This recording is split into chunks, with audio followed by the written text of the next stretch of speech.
went over all of the particulars of both policy and process.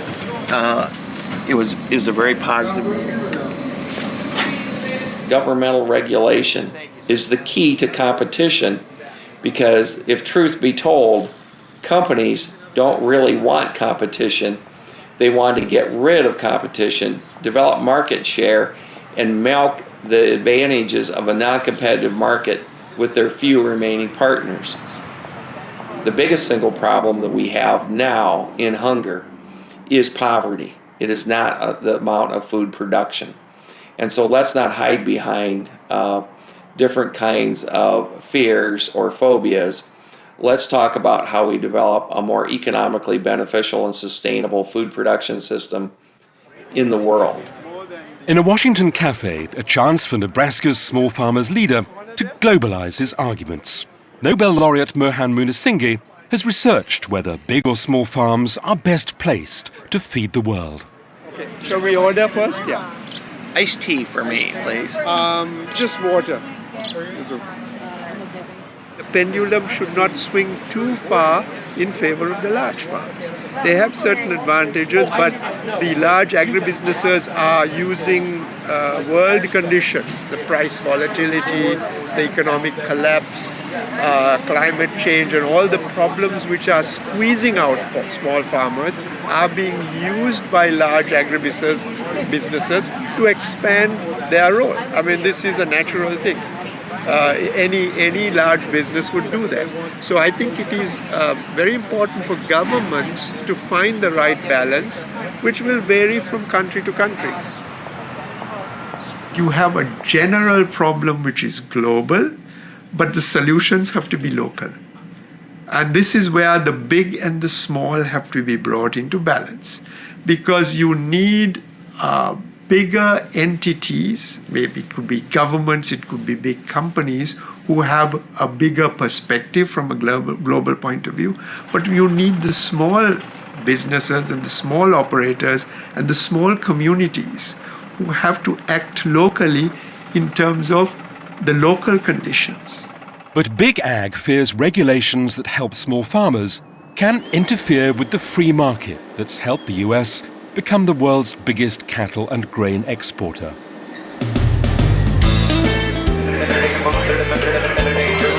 It's big government, says Big Ag, which will stop us feeding the future. You know, I believe in capitalism. You cannot manipulate the markets. That's what true capitalism is. The thing we've got to watch out is overregulation by our government that would stifle our productivity. You know, the government should not prevent you from being successful, and it should not prevent you from failing either. And I think a lot of people want to have a government to prevent some people from failing. I don't believe in that. It's a matter of keeping up and changing and being more productive. It's evolution. Big Ag employs lobbyists like Justin Wilson. He's from a small Midwest farm himself, but he says the days of small farms feeding the world are limited. The number of farmers in the United States is shrinking dramatically. We're getting more efficient. We're keeping food affordable. And we're doing that through innovation and continuing a long trend of research. And so I think people are going to have to understand that in order for us to keep feeding the world, because it's important, obviously, that we're going to have to come to terms with this idea that not everything that we eat is going to be, you know, every morning have the farmer wake up every morning and pet it and give it a hug and touch it and make it feel good, because that is, we don't have enough people, we don't have enough land.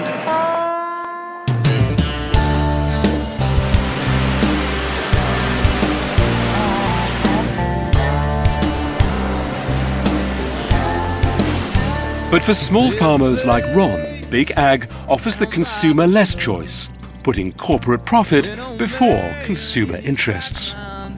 Big Ag will say, well, consumers have a choice. They can either buy from the small producer, but a lot of the people who don't have the money, they buy food the cheapest way they can, but it's not always the healthiest food. And so that's what leads to the obesity and diabetes and all those issues. In a globalized world, Ron knows the big versus small ag debate echoes way beyond Nebraska. He's offering a new piece to the local paper. If Ron were to write a letter and it was about globalization and agriculture, we'd certainly consider it. I mean, global markets are, that's just agriculture today, and what farmers in other countries are doing affects what farmers in Nebraska are doing. Ron's discovering the world's small farms are more important than he'd thought. Over 2.5 billion people, or 40% of the world's population, work on small farms. Most working on farms far smaller than Ron's 400 acres. Ron's contacting IFAD, the UN agency assisting small-scale farmers, at their country office in Cameroon, West Africa. Are you seeing us? I am now, yes, very much so. Okay. Can you see us very well? Yes, I can. I can see you very well now, yes. And you're Nadine. Hi. Hi. And this is Valentine. This is Valentine. From Cameroon. Okay, yeah, this is Ron. I was wondering, in a growing global population with 9 billion people, can the small farmer, do you feel that the small farmer is the best way to feed that growing population? Oh yes, I think that you may understand. We small farmers they can really feed the population, because you know that big farms, they always do on what we call cash crop, that are farms that you use to export products. But if you look at small farms, they are there to feed the population. Okay. You know, our country is not very different from what you people have in USA, because farmers are the same all over. In our country, you know, most of the time, especially these middlemen that they call buy and sell them, that is two people who come and buy from the farm and go and sell, they make a lot of money, because small farmers are not informed about the price. Small farmers don't have the means of transportation, so they rely totally on middlemen. Ron learns Cameroon still relies on small farmers. But he's surprised to hear they're just as concerned they get a raw deal from the system. Ron? Yes. It's a challenge. The main issue we are facing is basically most of the production usually doesn't go to the market and gets wasted. Basically, they have issues of storage infrastructure, they have issues of marketing infrastructure, they have issues of roads to get to the main market. So it is a big issue, and it's also defeating for farmers not to be able to get their production to the market. So this requires a government policy, government investment, because it goes beyond the farmers, and we are talking of community and national investment. Yeah, I think what you said earlier about the middlemen taking a lot of the profits away and trying to direct market, that's the same problems we face here in the United States too. So I think we have very similar problems. After talking to these small farmers in the Cameroon, I can see that the whole concept of globalization that American farmers are indoctrinated with is a myth, because we cannot feed the world. The only people that can feed the world is the small farmers within their own countries who produce food that local people eat. And I guess my article, I would like to reiterate that and somehow try to convince our own farmers that it's in everyone's best interest to produce locally and not always think about globally. If we leave it to the market forces, if states do not make it a priority to support small farms will be gradually wiped out, simply because they are less competitive. They are less good at capturing markets because they produce at a higher cost, whatever they can produce for the markets. And so it's very important that we are aware of the positive externalities, the benefits that small farms have and produce, and that we support them for the services that they deliver.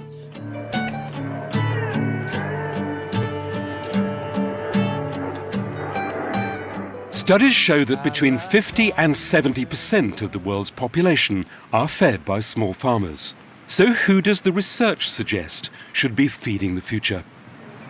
One of the big questions in the world is how much indigenous or local farmers can feed broader populations. There's been a lot of research on this, and there's open debate about it. Some companies and some other individuals in agricultural research think that it's only the large-scale farming that can feed the world. But there are a number of studies that show that smaller-scale farming can feed a larger area. If small farms do offer an alternative, some experts say they'll have to develop new techniques and values of their own. It's what small farmers in the agroecology movement are trying to do. Agroecology is an attempt to use ecological methods to produce food products. It uses multiple inputs, but they're natural inputs. It uses not monocrops, but polycrops. The future farming, I think, has a number of trajectories. One of those would be this more holistic attempt and interest by people to be part of a community that is biodiverse, that produces complicated foods, that produces good food. TV, Central and Western Nebraska's most watched evening news. This is MTV News at 6. From London to Central Nebraska, an international film crew shines a spotlight on a local ranch. Nebraska farmer Kevin Fulton didn't always cuddle chickens. He's a former heavyweight wrestler, now a medium-sized farmer. He and Ron are coming to grips with agroecology. Like Vietnam vet Ron, Kevin's hardly a hippie, but he is proving a successful alternative farmer. You know, people think of big industrial agriculture as intensive agriculture, but what we're doing here is way more intensive. We can produce just as much livestock, run them on pasture systems as we can in these huge confinement systems. It's going to take more land, it's going to take a different mindset, of course, but we produce an incredible amount of food right here on my farm, and we don't put animals in cages or crates. On our farm, we don't bring in manures from outside sources, we don't bring in chemical fertilizers at all. We found out that we could actually produce more. We've had to learn how to farm again, had to learn how to, understand the biology of the soil, how to understand how, animal behavior, and how to manage multiple groups of different species of animals working together. But once you master that, you realize you can produce way more than you ever could conventionally using the sustainable and organic methods that we're now using. I apologize for this mess, but been awfully busy. And I started cleaning last night. My kids were helping me, but we didn't get. My grandparents came over here to farm in 1900, and they came from Northern Ireland near Belfast. We use a lot of the same concepts that maybe my grandfather used. We can use those concepts, but we can apply them using modern technology, and that allows us to get the best of both worlds. And I have interns in here that are on the internet every night looking at different things and trying to figure out problems. It's a problem-solving type environment, and that's very stimulating, really. If we had put as much money into research for eco-agriculture as we have into big ag commodity agriculture, well, we'd be in a whole nother ballgame right now. A whole nother ballgame. We are looking hard at what's going on around the world and trying to borrow concepts from other people. We've taken grazing techniques and stuff that are used in Australia and New Zealand and those kinds of things. So it's a big world out there. We got a long way to go. Government has a role to play here in moving away from industrial agriculture and fostering the kind of farming environment that is about sustainable agriculture. I think that with the right kind of policy environment, with an investment in sort of first-rate science that is agroecological and that pays attention to the environment and to labor concerns and to sustainability concerns, we can feed the world absolutely involving by working with small farmers to improve the kinds of agriculture they're doing at the moment. With some support from the government and imaginative new ways of farming, maybe small ag won't be overwhelmed by big ag after all. If you give up hope and you say, oh, we have to leave it to the big players to do it, it will never happen. Because the big players continue to maintain the status quo, and that is in their nature. You can't blame them, because if things are good for them, why would they want to change? So it is the people at the bottom who are feeling the pinch, who have to organize themselves and say, look, hey, we have to have some changes. And they have to put pressure on their elected representatives to make the kinds of change that they want. Meantime, Ron's not just farming and campaigning, he's also helping distribute food parcels to Nebraska's poor. Well, it's good to see you anyway. Good to see you. Thank you. Even in the heartland of Big Ag, there are still hungry mouths to feed, and there'll be plenty more in the future. We like to think we're feeding the world, but that's a myth. It's not happening. With all the technology, we still have hungry people in the world.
Mingla Shin Jamalu Moama, DVB ရုပ်မြင်သံကြားရဲ့နေ့လယ် 12 နာရီသတင်းတွေကိုတင်ဆက်ပေးပါတော့မယ်။မြန်မာနိုင်ငံသတင်းတွေကမ္ဘာသတင်းတွေနဲ့အတူအားကစားသတင်းတွေကိုလည်းရှုစားကြရမှာပါရှင်။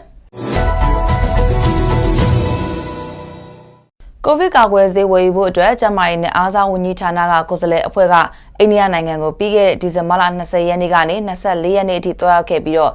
Serum Institute of India Company Limited ကထုတ်တဲ့ကာကွယ်ဆေးတန်30ဝယ်ယူဖို့အတွက်စာချုပ်ချုပ်ခဲ့ပြီး January လ 9 ရက်နေ့က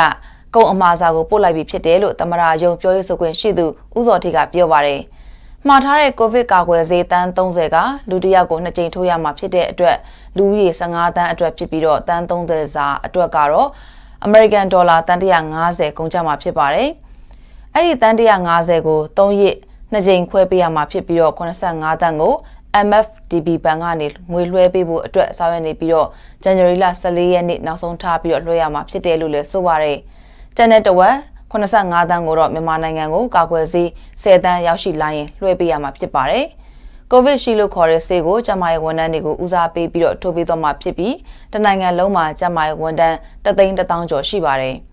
ကိုဗစ်ကာကွယ်ဆေးရရှိဖို့အတွက်တရုတ်နိုင်ငံနဲ့လည်းညှိနှိုင်းထားသလိုဖွံ့ဖြိုးဆဲနိုင်ငံတွေရမယ့် WHO ရဲ့ကာကွယ်ဆေးရရှိရေးလုပ်ငန်းစဉ်မှာလည်းပါဝင်တယ်လို့ဆိုပါတယ်ရှင်။မြန်မာနိုင်ငံအတွက် COVID-19 ကာကွယ်ဆေးကိုအိန္ဒိချင်းအိန္ဒိယနိုင်ငံဘက်ကနေကနဦးရလာနိုင်ပွဲရှိတယ်လို့ကျန်းမာရေးဌာနတာဝန်ရှိသူကသုံးသပ်ထားပါတယ်။ဒီသတင်းကိုတော့မေစုကပေးပို့ထားပါတယ်ရှင်။မြန်မာနိုင်ငံတွင် COVID-19 ကာကွယ်ဆေးရရှိဖို့ဟာဆေးထုတ်လုပ်နေတဲ့အိန္ဒိချင်းတိုင်းပြည်တွေဖြစ်တဲ့အိန္ဒိယတရုတ်နိုင်ငံတွေနဲ့ဆွေးနွေးနေတာနဲ့ဖွံ့ဖြိုးဆဲနိုင်ငံတွေကိုဦးစားပေးရောင်းချပေးမဲ့အစီအစဉ်တွေကနေစောင့်မျှော်နေရတာဖြစ်ပါတယ်။ကာကွယ်ဆေးဟာဖေဖော်ဝါရီလအတွင်းမှာစတင်ရရှိလာပွဲရှိနေတယ်လို့နိုင်ငံတော်တိုင်ပင်ခံကပြောထားပါတယ်။မြန်မာနိုင်ငံအတွက်စတင်ရရှိလာမဲ့ကာကွယ်ဆေးဟာလည်းအိန္ဒိယနိုင်ငံကနေဝယ်ယူမဲ့အစီအစဉ်နဲ့ဖြစ်နိုင်ပွဲရှိတယ်လို့ကျန်းမာရေးဌာနကတာဝန်ရှိသူကပြောပါတယ်။ကြောက်ဝယ်တဲ့ကိစ္စကတော့ဒါတိုင်ပင်ခံပြောထားသလိုပါပဲ။ဒီနေ့15တန်းကဝယ်တယ်ဒီဖေဖော်ဝါရီလမှာတာဝန်ရှိသူတွေကျမတို့လည်းထိုးဖို့ဒါဆောင်ရွက်နေတဲ့စသဖြင့်ဒါပြောထားပြီးဖြစ်ပါတယ်ဒီအခြေအနေပါပဲဒီအိန္ဒိယကတော့ကျွန်တော်တို့အိန္ဒိယစီမံစီကျော်အိန္ဒိယပုံမှန်မှာရှိတဲ့စီမံစီကျော်အိန္ဒိယနဲ့ကျွန်တော်တို့ဒါစိတ်သက်ပြီးတော့ဆောင်ရွက်နေတာဖြစ်တဲ့အတွက်ကြောင့်မို့လို့ Germany Chedema, Korea, Tokyo, Shibare, Teacher India, Direct Institute, President Joint Statement of Ganama, Germany, Many, the Maya, not anti-video, no, Agara anti-video. I was a shut up with Jamshi for the Fanga, Lekimato, I was a total of Tampon stage of Shivi, now that I select Toby into the Jordan Shibare, or the Token not over, Lucky in the Diana, India of the Sierra, when you have the young, India of the Sierra, which is the Kauna. COVID-19 ကဝယ်ဆေးအများစုဟာအနည်းဆုံးအကြိမ်အတွက်2ကြိမ်ထိုးရမှာဖြစ်ပြီးလက်ရှိ American နဲ့ UK နိုင်ငံတွေမှာထိုးပေးနေတဲ့ visa ဆေးဟာ95%အကျိုးသက်ရောက်မှုရှိတယ်လို့ဆိုပါတယ်။မြန်မာနိုင်ငံအတွက်ကာကွယ်ဆေးရရှိဖို့ကိုနီလန်3ခုနဲ့စ조사ဆောင်ရွက်နေတာဖြစ်ပြီး2021ခုနှစ်အတွင်းမှာ COVID-19 ကာကွယ်ဆေးကိုလူဦးရေသန်း20ကိုထိုးနှံပေးပြီးဖြစ်ဖို့ကြိုးပမ်းနေတယ်လို့ဆိုပါတယ်။နိုင်ငံတွေနဲ့တော့ကာကွယ်ဆေးရနေတဲ့ဒီသုံးမျိုးရှိတယ်ပေါ့။တနည်းအားဖြင့်ဆိုလို့ရှိရင်ဒီCOVAX facility ကိုခေါ်ရတာကဒီ COVAX facility ကရမှာဆိုလို့ရှိရင်ပထမ300ခိုင်နှုန်းကဒုတိယ3လပတ်2021မှာရပြီ။အဲဒီနောက်ပိုင်းမှာ2021နှစ်ကုန်ထိကြာမှာနောက်ထပ်19ရာခိုင်နှုန်းရ။နှစ်ကုန်ရေသူတို့က20ရာခိုင်နှုန်းရ။ကျွန်တော်နိုင်ငံတော့ထပ်ပြီးပိုဝယ်ဖို့ပါစဉ်းစားထားပါ။အဲဒီပေါ်ပေါက်လာတာကတော့တော်တော်လေးအကျိုးရှိနေတာဆိုတော့ကျွန်တော်နိုင်ငံနဲ့ကျွန်တော်COVID-19 ကာကွယ်ထိန်းချုပ်ကုသရေးအမျိုးသားဆင့်ဗဟိုကော်မတီက COVID-19 ကာကွယ်ဆေးဝယ်ယူရရှိရေးရန်ပုံငွေစီမံခန့်ခွဲမှုဆက်ကော်မတီကိုဒီဇင်ဘာ30ရက်ကဖွဲ့စည်းထားခဲ့ပြီးကာကွယ်ဆေးဝယ်ယူရရှိရေးရန်ပုံငွေအဖြစ်နိုင်ငံတော်ကမာဒီရန်ပုံငွေအမေရိကန်ဒေါ်လာသန်း250နဲ့ကျပ်သန်း1000စတင်ထည့်ဝင်ထူထောင်ထားပါတယ်။ကျွန်မမေစုပါ။ကိုဗစ်ထောက်ပံ့ကြေးနဲ့ပတ်သက်တဲ့ရက်ကွက်အုပ်ချုပ်ရေးမှုအပေါ်တိုင်ကြားစာစုစုပေါင်း2,16848ခုရှိပြီးတော့တိုင်ကြားစာစုစုပေါင်းရဲ့88.4%ကတော့အချက်လက်တိတိကျကျနဲ့တိုင်ကြားထားတာတွေဖြစ်တယ်လို့သိရပါတယ်။ဇန်နဝါရီလ10ရက်နေ့ကပြုလုပ်တဲ့သမရအိမ်တော်သတင်းစာရှင်းလင်းပွဲမှာသမရယုံပြောရေးဆိုခွင့်ရှိသူဦးစောထေးကပြောတာပါ။နိုင်ငံတော်ကနေကိုဗစ်ကာလအတွင်းပုံမှန်ဝင်ငွေမရှိတဲ့အခြေခံလူဒန်းစားတွေကိုထောက်ပံ့ငွေပေးတာမှာအမှန်တကယ်ရတဲ့ရထိုက်တဲ့သူတွေမရခဲ့ရင်ဖြည့်ရှင်းဆောင်ရွက်ပေးဖို့အတွက်တိုင်ကြားစာဌာနတွေကိုဖွင့်လှစ်ပေးခဲ့ပါတယ်။စတင်ပြီးဖွင့်လှစ်တဲ့အချိန်ကနေ2020ဒီဇင်ဘာလကုန်အထိတိုင်ကြားစာတွေကိုအားလုံးစစ်စစ်ပြီးဖြစ်တယ်လို့သိရပါတယ်။အခုလိုမျိုးတိုင်ကြားစာတွေကိုစစ်စစ်လိုက်တဲ့အခါမှာအချက်လက်တိတိကျကျနဲ့မှန်ကန်မှုရှိတာဟာတိုင်ကြားစာစုစုပေါင်းရဲ့88.4%ရှိနေပါတယ်။အခုလိုမျိုးစစ်စစ်တွေ့ရှိချက်တွေနဲ့ပတ်သက်ပြီးတော့ဘယ်လိုမျိုးဆောင်ရွက်သွားမလဲဆိုတာကိုတော့ထပ်ပြီးတော့တင်ပြသွားမယ်လို့ဦးစောတေးကပြောပါတယ်။မှန်ကန်မှုမရှိတဲ့တိုင်ကြားစာတွေကတော့25,168ဆောင်ရှိပြီးတော့17.6%ရှိတယ်လို့သိရပါတယ်။တိုင်ကြားစာစုစုပေါင်း2,16848ခုမှာရန်ကုန်တိုင်းဒေသကြီးကအများဆုံးဖြစ်ပြီးတော့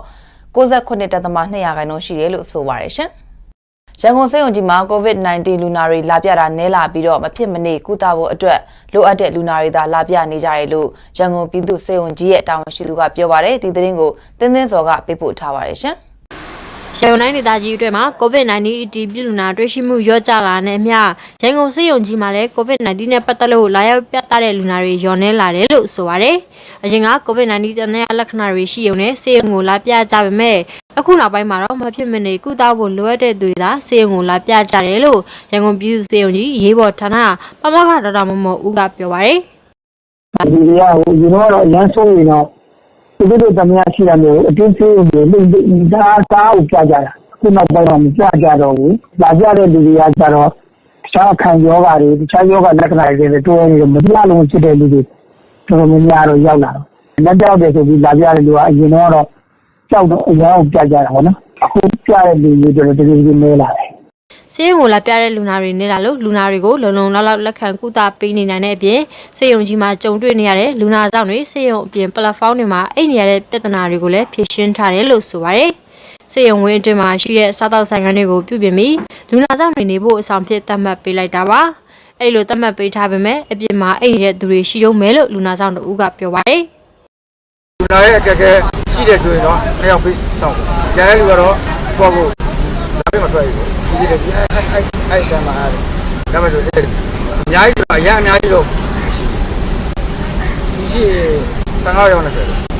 ရန်ကုန်ပြည်သူ့စေယုံကြီးအနေနဲ့လူနာအသက်လက်ခံကုသရေးမှာ COVID-19 ရောဂါရှိမရှိစစ်ဆေးတာကိုတော့လူနာအပြင်လူနာဆောင်တွေပါတန်တရားလက္ခဏာရှိမရှိစစ်ဆေးပြီးမှလက်ခံကုသပေးနေတာပါတ တန်ရလူနာတွေကိုတော့ဖျားနာဆောင်ကြည့်ကုသဆောင်တွေနဲ့ခွဲစိတ်ဆောင်ကြည့်ကုသခန်းတွေမှာဆောင်ကြည့်ကုသပေးနေပြီးယောဂမပြင်းထန်တဲ့သူတွေကိုတော့ကိုဗစ်ကုသရေးစင်တာတွေကိုလွှဲပြောင်းပေးနေတာလည်းဖြစ်ပါတယ်ဒီမှာကတော့တင်းတင်းစောပါCOVID-19 ကာလအတွင်းဖွင့်လှစ်ခဲ့တဲ့ Worldwide KTV Manager အပါအဝင်10ဦးကိုဗဟန်းမြို့နယ်တရားရုံးမှာဇန်နဝါရီလ10ရက်နေ့ကစတင်ပြီးတရားစွဲဆိုလိုက်ပါတယ်။ Worldwide KTV မှာလာရောက်ပြီးစားတောက်ပျော်ပါခဲ့သူ9ဦးကိုတဘာဝဘေးအန္တရာယ်ဆိုင်ရာစီမံခန့်ခွဲမှုဥပဒေ30 ကကြီးနဲ့တရားစွဲဆိုလိုက်တာပါ။ Worldwide KTV Site Manager ကိုတော့တဘာဝဘေးအန္တရာယ်ဆိုင်ရာစီမံခန့်ခွဲမှုဥပဒေပုံမှန်25နဲ့တရားစွဲဆိုပြီးအင်းစိန်တောင်ကိုပို့ခဲ့ကတရားလူပြသက်သေအယောက်20တင်ပြထားတယ်လို့ဗဟန်းမြို့နယ်တရားရုံးကသတင်းထုတ်ပြန်ပါတယ်။ဇန်နဝါရီလ22ရက်နေ့ရုံးချင်းပြန်လည်ချင်းဆိုထားပြီးတရားလူကိုစတင်ပြီးစစ်ဆေးသွားမယ်လို့သိရပါတယ်ရှင်။ရွေးကောက်ပွဲရလဒ်ကိုလက်မခံနိုင်မဲနဲ့ပြည်တင်ဝေဖန်နေကြတဲ့သူတွေကနိုင်ငံရေးကြိုးဆွဲကြနေခြင်းဖြစ်တယ်လို့သမ္မတရုံးတာဝန်ရှိသူကပြောကြားလိုက်ပါတယ်ဖြိုးသက်ပိုင်မြင့်သတင်းပေးပို့ထားပါတယ်ရှင်။နိုဝင်ဘာ10ရက်ရွေးကောက်ပွဲရလဒ်နဲ့ပတ်သက်ပြီးလက်သင့်မခံနိုင်မဲ့ပြည်တင်ဝေဖန်နေသူတွေဟာကိုယ်နိုင်ငံရေးကိုပြန်တတ်နေခြင်းသာဖြစ်တယ်လို့သမ္မတရုံးပြောရေးဆိုခွင့်ရှိသူဦးစောထီးကပြောတာပါ။ဇန်နဝါရီ10ရက်ကပြုလုပ်ခဲ့တဲ့သမ္မတအိမ်တော်သတင်းစာရှင်းလင်းပွဲအတွင်းမှာပြောကြားခဲ့တာဖြစ်ပါတယ်။ပါဘောကိုလည်းပြောပဲ2015ပြောပဲအခုဒီကလည်း2010ပြောပဲဒီကြတဲ့တက်တာနိုင်တော့လူလူရဲ့သဘောထားပြီးရင်လူလူရဲ့ထောက်ခံမှုကဒီတိုင်းမရှိတာအဲဒါကိုကြည့်ကျွန်တော်ရှင်းပါအဲ့တော့ကျွန်တော်ပြောနေတာကမဟုတ်ဘူးလားဝေဖန်ကြကြားနေတာပေါ့နော်လုံးနေတဲ့ဖွဲ့စည်းပုံပုံတွေပေါ့နော်ပုံပုံတွေနဲ့ပြောရအောင်ကိုယ်နိုင်ငံရေးကိုပြန်တတ်တယ်ကိုယ်နိုင်ငံရေးကိုပြန်တတ်တဲ့ political system ပေါ့နော်နိုင်ငံရေးကျွန်တော်ဇွဲချတာဖြစ်လိုက်မယ်ဆိုတော့ကျွန်တော်ရှင်းရှင်းလေးပြောပြပါကိစ္စတွေကျွန်တော်ရှင်းနေမှာဖြစ်ပါလက်ရှိအာဏာရပါတီ NLD ပါတီပဲထပ်မံအနိုင်ရရှိခဲ့တဲ့ရွေးကောက်ပွဲရလဒ်အပေါ်မှာအတိုက်ခံကြံ့ခိုင်ရေးပါတီအပါအဝင်နိုင်ငံရေးပါတီအချို့ကဝေဖန်မှုတွေပြုလုပ်နေကြသလိုတပ်မတော်ကလည်းရွေးကောက်ပွဲနဲ့ပတ်သက်ပြီးလေ့လာတွေ့ရှိချက်တွေကိုအကြိမ်ကြိမ်ထုတ်ပြန်နေတာပါဒါအပြင်နိုင်ငံတော်သမ္မတနိုင်ငံတော်ရဲ့အတိုင်ပင်ခံပုဂ္ဂိုလ်တပ်မတော်ကာကွယ်ရေးဦးစီးချုပ်နဲ့ရွေးကောက်ပွဲကော်မရှင်ဥက္ကဋ္ဌတို့အပေါ်မှာစာချုပ်လွှာထုတ်ပေးဖို့အတွက်ကိုလည်းတရားလွှတ်တော်ချုပ်မှာအမျိုးသားရေးရှင်းနေဦးစော်ဝိတ်ကလျှောက်ထားခဲ့မှုနဲ့ပတ်သက်ပြီးလဲသမ္မတအတိုင်ပင်ခံပုဂ္ဂိုလ်တို့ဟာရွေးကောက်ပွဲနဲ့ပတ်သက်လို့ဥပဒေနဲ့အညီဆောင်ရွက်ခဲ့ခြင်းသာဖြစ်တယ်လို့လည်းဦးစော်တီးကပြောပါတယ်။ဒါကတော့ဘယ်လိုအခြေခံလို့ပုံမှန်တစ်တင်ကပြည်ပြောင်းသူတို့ဖွဲ့မှုတွေပုံမှန်53မှာနိုင်ငံတော်သမ္မတဟာဖွဲ့သူအခြေခံဥပဒေရတာဥပဒေပြည့်ရတာမိမိကအနည်းထားသည့်တာဝန်နဲ့လုပ်ပိုင်ခွင့်များကိုကျင့်သုံးဆောင်ရွက်မှုသုံးဖို့ကျင့်သုံးဆောင်ရွက်သည့်တွေဖြစ်ပြုခဲ့သောပြုလုပ်မှုတွေဒီသည့်ကျတော့ဒီသည့်တရားရုံးတွေကဖြည့်ရှင်းရတာမရှိကြောင်းတာရနာလာတယ်ကျွန်တော်သိရှိနိုင်ပါတယ်။ပြန်ချုပ်ရတော့ကျွန်တော်နိုင်ငံတော်သမ္မတကြီးရောနိုင်ငံတော်တာဝန်ပုဂ္ဂိုလ်ရောဥပဒေနဲ့လုပ်ပိုင်ဆောင်ရွက်တာဖြစ်တယ်။ဥပဒေနဲ့မညီညွတ်တာအားလုံးမှလုပ်ရတာမရှိဘူး။ဒီလိုလည်းကျွန်တော်တို့အထင်ရှားတော့မီဒီယာရဲ့စိတ်ကြီးများနေကျွန်တော်ရှင်းရှင်းလင်းလင်းအသိပေးလို့ပါတယ်နိုင်ငံတော်သမ္မတဦးဝင်းမြင့်အတိုင်ပင်ခံပုဂ္ဂိုလ်ဒေါ်အောင်ဆန်းစုကြည်တို့အပါအဝင်၄ဦးကိုစာချုပ်လွှာထုတ်ပေးဖို့ကိစ္စရပ်နဲ့ပတ်သက်ပြီးတရားလွှတ်တော်ချုပ်အနေနဲ့လက်ခံဖို့တင့်မတင့်ကိုတော့လာမယ့်ဇန်နဝါရီ29ရက်မှာဆုံးဖြတ်မှာလည်းဖြစ်ပါတယ်ကျွန်တော်ဖြိုးသက်ပိုင်မြင့်ပါတီလဝါအထူးစီးပွားရေးဇုံတတ်မှတ်စီမံကိန်း area 2နှစ်အနောက်ပိုင်းတိုးချက်အမှတ်1အဆင့်4ဇုံဘီကစီမံကိန်းကြောင့်ပြောင်းရွှေ့ရမယ့်အိမ်အောင်စုတိုင်းကိုပြန်လည်ပြီးနေရာချပေးဖို့အတွက်လိုအပ်တဲ့မြေနေရာနဲ့အိမ်တလုံးဆောက်လုပ်ဖို့အတွက်လိုအပ်တဲ့ရော်ချင်းငွေပမာဏကိုပေးသွားမယ်လို့တီလဝါအထူးစီးပွားရေးဇုံစီမံခန့်ခွဲမှုကော်မတီကသတင်းထုတ်ပြန်ထားပါတယ်။အဲ့ဒီစီမံကိန်းနေရာကနေပြောင်းရွှေ့ရမယ့်အိမ်အောင်စု58ခုရှိပြီးပြန်လည်နေရာချထားရေးနဲ့ပတ်သက်လို့2029ခုနှစ်နိုဝင်ဘာလကနေ2020ဒီဇင်ဘာလအထိဆွေးနွေးမှုတွေပြုလုပ်ခဲ့ပေမဲ့အိမ်အောင်စု4စုကတော့ပေးအပ်တဲ့ရော်ကြီးအပေါ်မှာသဘောမတူဘဲနဲ့ပိုများတဲ့ရော်ကြီးကိုတောင်းဆိုတာရှိတယ်လို့ဆိုပါတယ်။ညှိနှိုင်းဆွေးနွေးမှုတွေအကြိမ်ကြိမ်လုပ်ခဲ့ပေမဲ့သဘောတူညီချက်မရရှိတဲ့အတွက်ကြောင့်ရန်ကုန်တိုင်းဒေသကြီးအစိုးရကအဲ့ဒီအိမ်အောင်စု4စုကိုလက်ရှိနေထိုင်ရာမြေနေရာကနေဖယ်ရှားပေးဖို့အကြောင်းကြားစာကိုဇန်နဝါရီလ10ရက်နေ့ကပေးပို့ထားပါတယ်ရှင်။ AR တိုင်းပသိမ်မြို့အမှတ်14ရပ်ကွက်ကသာသနာဓမ္မဂုံရီဘုန်းကြီးကျောင်းကိုဇန်နဝါရီလ10ရက်နေ့နေ့လယ်ပိုင်းကတာဝန်ရှိသူတွေလာရောက်ပြီးချိတ်ပိတ်တာတွေကိုပြုလုပ်ခဲ့တယ်လို့ဒေသခံတွေကပြောပါတယ်။ပြည်မြို့မှာဒီဇင်ဘာလ24ရက်နေ့ကဖမ်းမိတဲ့ရခိုင်ပြည်နယ်ကအထောက်အထားမဲ့ဝင်ရောက်လာသူတွေကိုလိုက်ပို့တဲ့ဘုန်းကြီးကားပိုင်တဲ့ဆရာတော်သတင်းသုံးတဲ့အကြောင်းဖြစ်လို့အခုလိုမျိုးချိတ်ပိတ်ခံရတာဖြစ်တယ်လို့ဆိုပါတယ်။အခုလိုဖြစ်စဉ်ဖြစ်ပွားရတဲ့ပတ်သက်ပြီးအမှုဖြစ်စဉ်မှာပါဝင်ခဲ့တဲ့ကျောင်းတိုင်းဆရာတော်ကိုအရေးယူရမှာလက်ခံပေမဲ့ကျောင်းမှာသတင်းသုံးနေထိုင်တဲ့တန်ဃာတော်တွေနဲ့မေတ္တာရှင်တွေအတွက်အကြောင်းကိုချိတ်ပိတ်တာမျိုးမလုပ်စေချင်ဘူးလို့ ကျောင်းအကျိုးတော်ဆောင်ဦးဝနက DVB ကိုပြောပါတယ်။ချိတ်ပိတ်ခံရတဲ့ကျောင်းမှာသတင်းသုံးနေတဲ့တန်ဃာတော်တွေနဲ့သီလရှင်ဆရာလေးတွေကတော့တခြားကျောင်းတွေကသတင်းသုံးဖို့အတွက်ကိုလက်မခံတဲ့အတွက်ကြောင့်ကျောင်းရှိမျက်နှာစာလမ်းဘေးမှာနေ့လယ်7 နာရီလောက်ထဲကသတင်းသုံးနေကြပါတယ်။ကျောင်းရှိလမ်းဘေးမှာသတင်းသုံးနေတဲ့တန်ဃာတွေကိုရက်ကွက်တောင်ရှိသူတွေကလာရောက်ပြီးတော့အစဉ်ပြေမဲ့နေရာရွှေ့ပြောင်းမှုအတွက်လာရောက်ပြောချိန်မှာလူစုလူဝေးပုံစံဖြစ်ပေါ်ခဲ့ပြီးတော့မြို့နယ်အုပ်ချုပ်ရေးမှူးရဲတပ်ဖွဲ့မှူးနဲ့တာဝန်ရှိသူတွေရောက်ရှိလာပြီးကျောင်းတကားပိတ်ပြီးတော့ချိတ်ပိတ်တဲ့လုပ်ငန်းတွေကိုလှုပ်ဆောင်ခဲ့ကြပါတယ်။လက်ရှိအချိန်မှာရခိုင်ပြည်နယ်ကဝင်ရောက်လာတဲ့အထောက်အထားမဲ့တွေကိုလိုက်ပို့ရမှာပါဝင်ခဲ့တဲ့ကျောင်းထိုင်ဆရာတော်ကထွက်ပြေးတိမ်းရှောင်နေပြီးတော့ပြည်မြို့မှာရဲစခန်းမှာလူကုန်ကူဥပဒေနဲ့အမှုဖွင့်ထားတယ်လို့ရဲတပ်ဖွဲ့ကနေသိရပါတယ်ရှင်။စစ်တက္ကသိုလ်နှင့်နောက်ဆုံးနှစ်သင်တန်းတွေကိုဇန်နဝါရီလ22ရက်နေ့မှာစတင်ဖွင့်ဖို့အတွက်ကိုကြေညာထားပြီးတခြားတက္ကသိုလ်တွေကိုတော့ညွှန်ကြားထားတာမျိုးမရှိပေမဲ့ဝန်ကြီးတွေဆွေးနွေးတဲ့အထက်မှာတော့အစစ်မြင့်ပညာဌာနလည်းပါဝင်ပါတယ်။ခင်ငင်းချန်သတင်းပေးပို့ထားပါတယ်ရှင်။စစ်တပ်ကလို့နေရန်ကုန်မှာနောက်ဆုံး MBBS အပိုင်းခါတင်နန်းကိုဇန်နဝါရီလ22ရက်နေ့မှာစတင်ဖွင့်လှစ်တော့မှာပါ။လာမယ့်14ရက်နေ့မှာကျောင်းသူကျောင်းသားတွေလာရောက်သတင်းပို့ရမှာဖြစ်ပြီး COVID-19 စစ်ဆေးမှုကိုခံယူရမှာဖြစ်ပါတယ်။တခြားတက္ကသိုလ်တွေအနေနဲ့လည်းဖွင့်မှုပြင်ဆင်ခိုင်းထားတာမျိုးညွှန်ကြားထားတာမျိုးမရှိပေမဲ့ပညာရေးဝန်ကြီးဌာနနဲ့ကျန်းမာရေးနဲ့အားကစားဝန်ကြီးဌာနရဲ့ဆွေးနွေးပွဲမှာတော့အစည်းအဝေးပညာဌာနလည်းပါတယ်လို့ပြောပါတယ်။ကျောင်းမှာတော့စီစဉ်ပြင်ဆင်ထားတာမျိုးမရှိပေမဲ့ကျောင်းဖွင့်မယ်ဆိုရင်အစင်းစင်းဖြစ်အောင်ပြင်ဆင်ပြီးသားဖြစ်တယ်လို့တာဝန်ရှိသူတယောက်ကဆိုပါတယ်။လက်တလုံးတော့ပြင်ဆင်ထားပါလို့ညွှန်ကြားထားတာမရှိဘူးပေါ့နော်။ဒါပေမဲ့လွန်ခဲ့တဲ့ဘာလောက်ကကျမရေးနဲ့အာရဝန်ကြီးနဲ့ဒီလိုဝန်ကြီးဆွေးနွေးတဲ့ထက်မှာတော့ပါသွားတယ်ပေါ့နော်အခြေခံပညာကျောင်းတွေလည်းဖွင့်မှာဖြစ်ပြီးလို့ဒီအခြေအနေခွင့်ပေးရင်ခွင့်ပေးလို့အခြေခံပညာကျောင်းတွေကိုလည်းဖွင့်ပေးမှာဖြစ်တယ်ဆရာတို့ကျောင်းတွေမှာတော့ပြီးကကြီးဆရာတို့ကကြိုတင်ပြင်ဆင်ကြမလို့ငကိုတွေကရင်းနဲ့ COVID-19 နဲ့ကျောင်းဖွင့်မယ်ဆိုရင်ကျောင်းဖွင့်လို့ရအောင်လက်ရှိပေးစင်နေရစာစနစ်တကျလွန်ခဲ့တဲ့6လ9လကပြီးပေါက်ထားတာပေါ့နော်အဲ့တော့သင်ခန်းစာတွေပါပြီးပြင်ဆင်တာတွေအားလုံးကလည်းဆရာတို့အများအားပြင်ဆင်နေတာဖြစ်တဲ့အတွက်ဆရာတို့ကတော့ပြီးတာညံတက်ထားတာမရှိဘူးဒါပေမဲ့ဝန်ကြီးတွေဆွေးနွေးနေတဲ့အထက်မှာတော့ဆွေးနွေးပညာကဏ္ဍလည်းပါတယ်ပေါ့နော်လက်ရှိမှာလည်းမဟာဝိဇ္ဇာတန်းတွေနဲ့ပါရဂူတန်းတွေကိုအွန်လိုင်းစနစ်နဲ့စပြီးဖွင့်နေတာကြောင့်နောက်ပိုင်းမှာလည်းအတန်းတွေကိုတဆင့်ချင်းဖွင့်ဖို့ပြင်ဆင်မယ်လို့ယူဆတယ်လို့ပြောပါတယ်ဟုတ်ဒီတက္ကသိုလ်တွေစပြီးတော့ဖွင့်ဖို့ပြင်ဆင်ပြီးပေါ့နော်ဒါဖွင့်မယ်လို့ပြောပြီးအဲ့တော့အစင်းပညာဦးစီးဌာနအောက်မှာရှိတဲ့တန်တဲ့ဝိဇ္ဇာသိပ္ပံတက္ကသိုလ်ဤပညာတက္ကသိုလ်တွေပညာရေးကောလိပ်တွေပညာရေးဒီဂရီကောလိပ်တွေပေါ့နော်ဒီတက္ကသိုလ်တွေလည်းပဲဖွင့်ဖို့ကပြင်ဆင်ထားပြီးသားဖြစ်တယ်အခုဆိုရင်ကျွန်တော်တို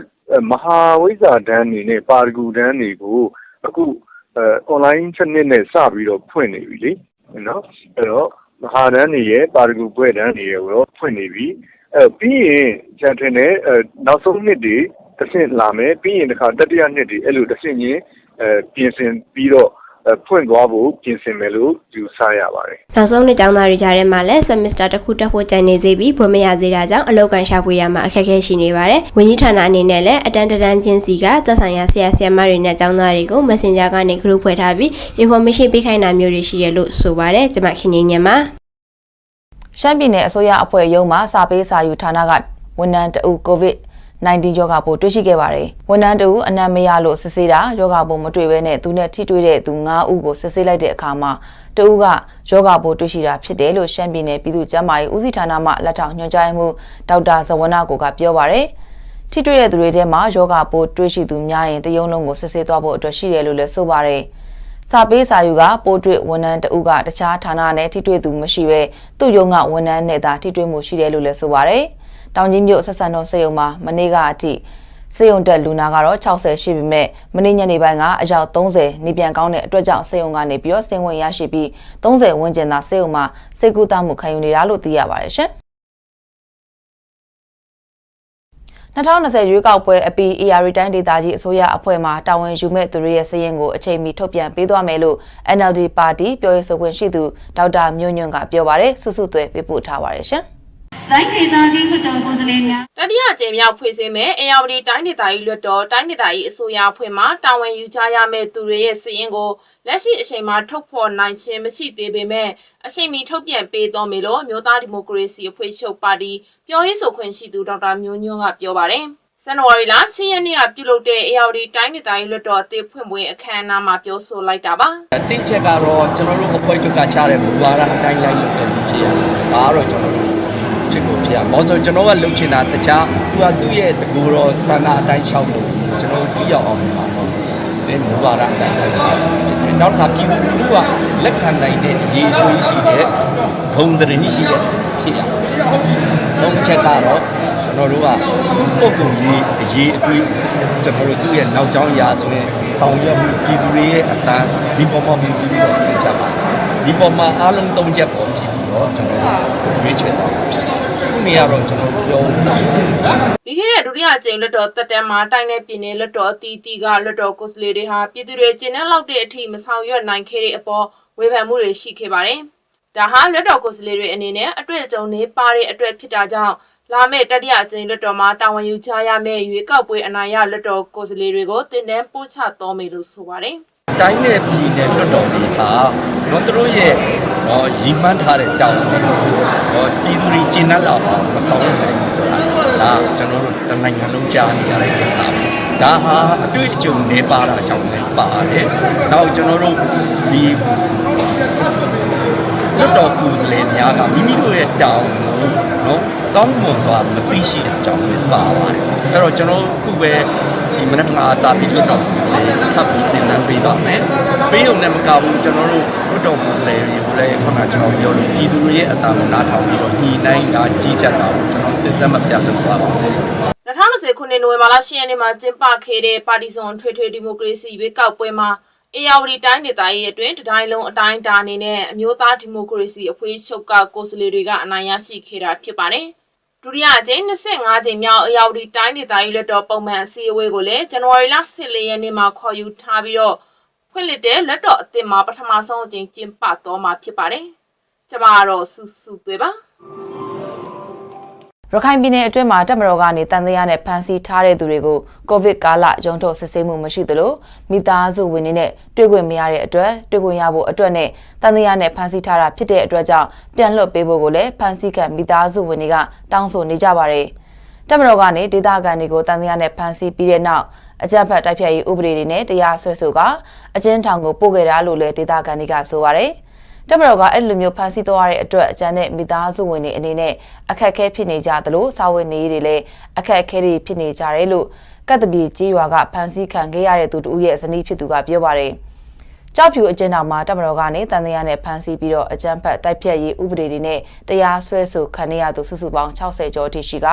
အဲ့ဒီဖမ်းဆီးခံရသူတွေကကြောက်ဖြူမြို့နယ်အပါအဝင်တခြားမြို့နယ်တွေမှာဖမ်းဆီးခံရသူတွေလည်းပါဝင်တယ်လို့သိရပါတယ်ရှင်။ပကြီးမြတ်ဝေရဲ့အယုတ်ရေးသူများအမည်ရှိတဲ့ပကြီးပြပွဲကိုမန္တလေးတိုင်းညောင်ဦးမြို့က MPP Art Gallery မှာပြသနေပါတယ်။ဦးမောင်တူတင်ဆက်ပေးထားပါတယ်ရှင်။ဟုတ်ကဲ့ပါ။ရှေးဟောင်းယဉ်ကျေးမှုနယ်မြေဖြစ်တဲ့မန္တလေးတိုင်းညောင်ဦးမြို့က MPP Art Gallery မှာအခုပကြီးပြပွဲကိုဖွင့်လှစ်ပြသနေတာဖြစ်ပါတယ်။စားတော့ကျွန်တော်တို့ကနည်းနည်းရက်ကနောက်ဆုံးပဲဆိုပြီးစီစဉ်ထားတာပေါ့။ဒါပေမဲ့လည်းကျန်တဲ့ပွဲတွေလည်းဆက်နေရတဲ့အတွက်ကျွန်တော်တို့ရှေ့နေနေစပြပါတော့စီစဉ်တာတော့ဆရာဦးရမြင့်ပါပဲတိုက်ဆိုင်သွားတာတော့ရှေ့နေကကျွန်တော်ရဲ့ဝင်းနေလည်းဖြစ်နေသူတိုက်ဆိုင်သွားတာပေါ့ပထမဆိုလို့ရှိတော့ကျွန်တော်2016တုန်းကပြခဲ့တာပေါ့ကျွေနဲ့ဆိုပြီးတော့အခုဒုတိယကြိမ်2021မှာပေါ့ပြန်ပြီးပြပြတာပေါ့ဒီပကြီးပြပွဲကို2021ခုနှစ်နှစ်ဆန်းဇန်နဝါရီလ10ရက်ကနေ12ရက်နေ့အထိ9ရက်တိတိပြသသွားမှလည်းဖြစ်တာပါဒီပြပွဲနာမည်နဲ့ဒီမှာရှိနေတဲ့ပကြီးကားတွေလည်းကြည့်ရတာတော်တော်လိုက်ဖက်ပါတယ်ပကြီးကားတွေကလည်းတော်တော်လေးလွတ်လပ်ရေးဆွဲထားတာဖြစ်ပါတယ်ဒီညောင်းမှာရှိတဲ့ဝါဒနာပါတဲ့သူတွေလည်းလာကြည့်သိချင်ပါတယ်ကိုဗစ်ကာလဆိုတော့ကိုဗစ်ကာလဆိုတော့ဒီမက်ကြီးနဲ့လာသိချင်ပါတယ်ညောင်းမျိုး MVP Gallery မှာပါပဲအားလုံးလာပြီးတော့ကြည့်လို့ရပါတယ်ဒါပေမဲ့ကိုဗစ်ကာလဖြစ်တဲ့ညီကျွန်တော်တို့က message တက်ထားမယ်လူစုလူဝေးခွဲတာတွေကျွန်တော်လုပ်ထားပါတော့ပြီးတော့ပကြီးကားတွေကဆက်ကတော့အမျိုးမျိုးပေါ့ဆိုင်အသေးဆုံးကကျွန်တော်တို့တသိန်းချက်ကနေပြီးတော့ဆိုင်ကြီးဆုံး330ချက်ကြီးကျွန်တော်တို့ရောင်းချဖို့စီစဉ်ထားပါတယ်ကဲမြန်ညောင်းမျိုးဝတ်လူလာကြည့်ရှိမယ်ဆိုရင်လည်း10ရက်နေ့ကနေ12ရက်နေ့တွင်မနက်9:00နာရီကနေညနေ9:00နာရီထိလာကြည့်ရှုရပါတယ်ပကြီးကားဆိုင်ကြီးသေးလိုက်တကားကိုကြက်သိန်းကနေ330အထိသတ်မှတ်ထားပြီးပကြီးကားပေါင်း40ကိုပြသထားပါတယ်ခင်ဗျာကျွန်တော်မောင်တူပါ ဂျိုးဘိုင်ဒန်ရဲ့သမ္မတယာဒူလက်ခံပွဲအခမ်းအနားကိုတက်ရောက်မှာမဟုတ်ဘူးလို့အမေရိကန်သမ္မတဒေါ်နယ်ထရမ့်ကဇန်နဝါရီလ10ရက်နေ့မှာကြေညာလိုက်ပါတယ်။အာဏာကိုငြိမ်းငြိမ်းချမ်းချမ်းလွှဲပေးမယ်လို့ကတိပေးပြီးနိုင်ပိုင်းအကြာမှာသမ္မတထရမ့်က Twitter ကနေပြောရေးသားလိုက်တာပါ။သမ္မတထရမ့်မတက်ရောက်တာနဲ့ပတ်သက်လို့ရွေးကောက်ခံသမ္မတဘိုင်ဒန်ကထရမ့်မတက်ရောက်တာကောင်းပါတယ်လို့ဝယ်မင်တန်မြို့သတင်းစာရှင်းလင်းပွဲမှာပြောဆိုခဲ့ပါတယ်။ဘိုင်ဒန်ကဒုတိယသမ္မတမိုက်ပန်စ်တက်ရောက်မှာကိုဂုဏ်ယူပါတယ်ဆိုပြီးပြောဆိုခဲ့တယ်လို့ USA Today သတင်းမှာဖော်ပြပါတယ်။သမ္မတထရမ့်ကနောက်တက်လာမဲ့သမ္မတရဲ့ယာရုလက်ခံပွဲအခမ်းအနားကိုမတက်ရောက်တဲ့ပထမဦးဆုံးသမ္မတတော့မဟုတ်ပါဘူး။ John Quincy Adams Andrew Johnson တို့အားဆိုရင်လည်းသူတို့နေရာကိုဆက်ခံမဲ့သူတွေရဲ့ယာရုလက်ခံပွဲအခမ်းအနားကိုမတက်ရောက်ခဲ့ကြပါဘူး။သမ္မတယာရုကနှုတ်ထွက်ခဲ့တဲ့ Richard Nixon ဟာလည်း Giraffe 4ရဲ့ကျန်းသစ္စာကျိန်ဆိုပွဲကိုမသွားခဲ့ဘူးလို့ USA Today သတင်းစာကဖော်ပြထားပါတယ်ရှင်။ပွဲစဉ်စရာရွှေ့ဆိုင်နာတွေနောက်ထပ်မလုပ်ဖို့စပါနီးပြမော်ရီညိုကတောင်းဆိုလိုက်ပါတယ်။စပါအသင်းကပြီးခဲ့တဲ့တစ်ပတ်ကဖူဟမ်နဲ့ပွဲစဉ်ကို COVID-19 ကရောဂါအခြေအနေကြောင့်ပွဲကိုရွှေ့ဆိုင်းခဲ့ရတာပါ။လာမယ့်ဇန်နဝါရီလ14ရက်နေ့မှာစပါအသင်းကဗီလာအသင်းအိမ်ကွင်းမှာတွားရောက်ပြီးကစားရမှာဖြစ်ပါတယ်။